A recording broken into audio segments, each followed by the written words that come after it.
有生姜，有山药，白白的山药，还有红红的枸杞。那早上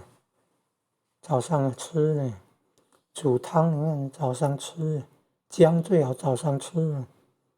不要半夜喝姜汤哦，会先发汗，就会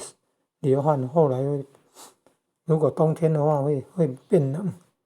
流汗过后变冷，还有棉被盖不暖呢，要早上喝才好。古代帝王就改善肾功能要吃莲子啊，喝莲子汤啊，煮汤的时候加莲子啊，煮饭的时候加一把莲子啊。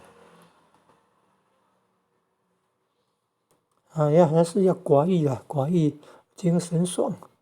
思多血气衰啊，脑力思考太辛苦了，太久了，都很消耗精神啊，精气神啊，人参啊，三宝。肉体是假我啦，肉体寿命有限啊，法身真我的慧命才是无限啊！要赶快得名师指点，得三宝，赶快求道得名师传授三宝，